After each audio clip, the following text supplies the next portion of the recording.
sabi ng Diyos ay pakinggan ang anak niyang minamahal na lubhang kinalulugdan. Alleluia, Alleluia,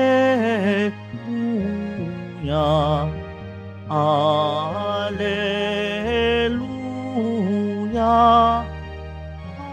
Alleluia.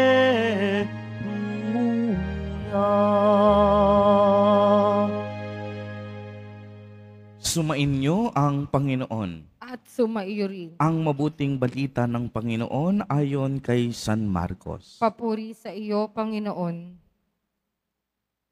Noong panahong iyon, umakyat si Jesus sa isang mataas na bundok. Wala siyang isinama kung hindi sina Pedro, Santiago at Juan. Samantalang sila'y naroon, nakita nilang nagbagong anyo si Jesus. Nagningning ang kaniyang kasuotan na naging puting-puti. Ano pat walang sinumang makakapagpaputi ng gayon. At nakita ng tatlong alagad, si Moises at Elias, na nakikipag-usap kay Jesus. Sinabi ni Pedro kay Jesus, "Guro, mabuti pa'y dumito na tayo. Gagawa po kami ng 3 kubol, isa sa inyo, isa kay Moises, at isa kay Elias." Hindi nalalaman ni Pedro ang kaniyang sinasabi, sapagkat masyado ang takot niya at ng kaniyang mga kasama, at nililiman sila ng isang alapaap, at mula rito'y may tinig na nagsabi, "Ito ang minamahal kong anak, pakinggan ninyo siya." Pagdaka, tumingin ang mga alagad sa paligid nila at nakitang wala ni silang kasama roon kung hindi si Jesus. Habang bumababa sila sa bundok, ay mahigpit na itinagubilin sa kanila ni Jesus, "Huwag ninyong sasabihin kanino man ang inyong nakita, hanggat hindi muling nabubuhay ang anak ng tao." Sinunod nila ang tagubiling ito, ngunit sila'y nagtanungan kung ano ang kahulugan ng sinabi niyang muling pagkabuhay. Ang mabuting balita ng Panginoon. Pinupuri ka namin, Panginoong Hesukristo. Magsiupo po ang lahat. Magandang umaga po sa inyong lahat, mga kapatid kay Kristo. Sa lahat po ng ating mga taga-subaybay sa iba't ibang online platforms at sa lahat ng ating mga kadiboto sa iba't ibang panig ng Pilipinas at maging sa buong mundo kung saan tayo ay naaabot ngayon ng ating live streaming. Mapayapang umaga din po sa inyong lahat. Purihin at dakilain natin ang ating Panginoon, ang mahal na poong Jesus Nazareno. Mga kapatid kay Kristo at mga kadiboto, malugod po namin kayong tinatanggap sa Basilica Minor at Pambansang Dambana ni Jesus Nazareno. Ang atin pong ebanghelyo sa araw na ito ay tungkol sa maluwalhating salaysay ng pagbabagong anyo ng ating Panginoong Hesukristo, o ito yung tinatawag nating Transfiguration sa wikang Ingles. Ano po ang kalagahan nito sa ating pang-araw-araw na buhay? Una, mahalaga pong mapalalim natin ang salitang transfiguration o pagliliwanag sa bagong anyo. Ang salitang transfiguration ay nanggaling sa wikang Latin, transfigurare, na ang ibig sabihin lumampas pa sa orihinal na anyo. At ito ang naganap sa ating ebanghelyo sa araw na ito. ipinakita ni Jesus Nazareno ang tunay niyang anyo.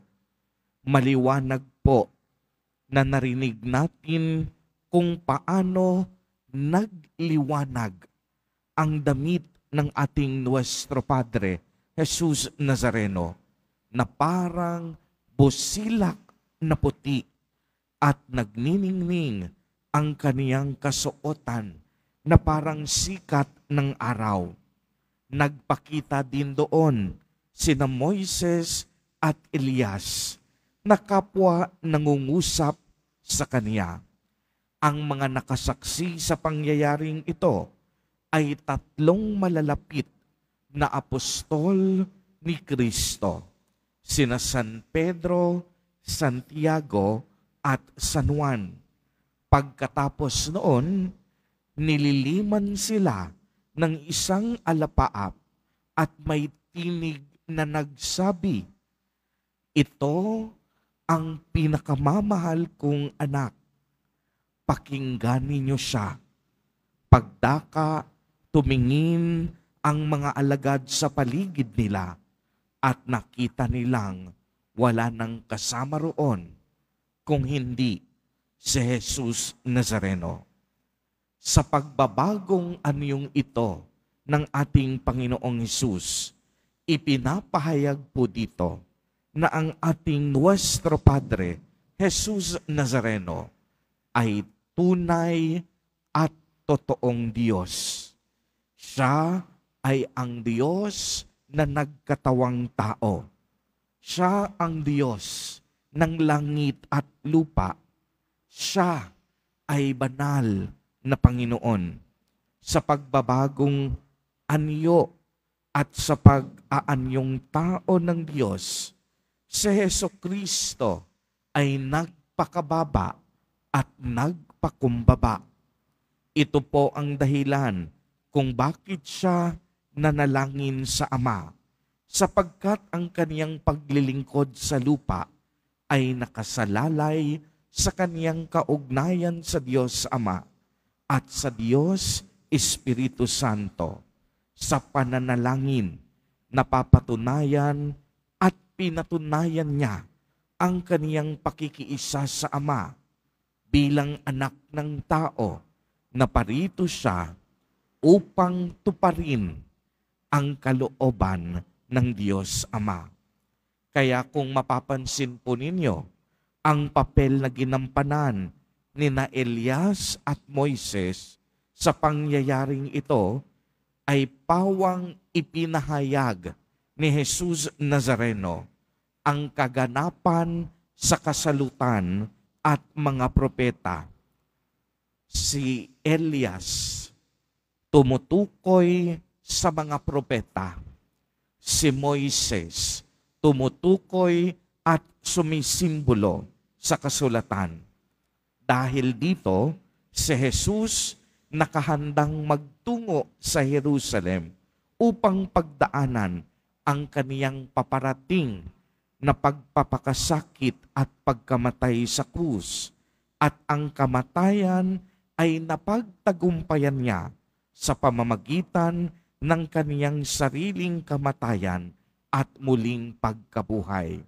Kaya nga sinasabi natin na si Jesus Nazareno ang kaganapan ng kasulatan at ng mga propeta. Si Jesus Nazareno ang dakilang propeta at ang huling propetang isinugo ng Diyos Ama. Sa pamamagitan niya, ang lahat ng sinasabi sa kasulatan ay nagkaroon ng katuparan. Mga kapatid kay Kristo at mga kadiboto, dahil po sa pagbabagong anyo ng ating Panginoon, hinahamon tayo sa Ebanghelyo na magkaroon din ng tunay na pagbabago sa ating mga buhay bilang tunay na Kristiyano. Kagaya ni Jesus, sumunod tayo sa kalooban ng Diyos at makinig tayo sa kaniyang salita. Ang kaniyang salita walang iba Kung hindi si Jesus Nazareno, ang salitang nagkatawang tao. Makinig tayo sa Kanya sa pamamagitan ng pagbabasa natin at pagninilay ng Ebanghelyo at pagtanggap sa Kanya sa banal na Eucharistia. Isabuhay din natin sa araw-araw ang Kaniyang mga aral sapagkat ito ang tunay na magbibigay ng liwanag at direksyon sa ating buhay.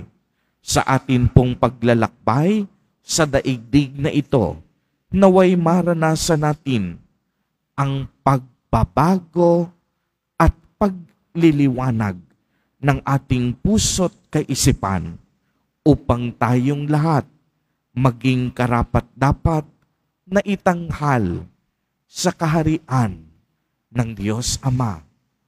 Amen. Purihin at dakilain natin ang ating Panginoon, ang mahal na poong Jesus Nazareno.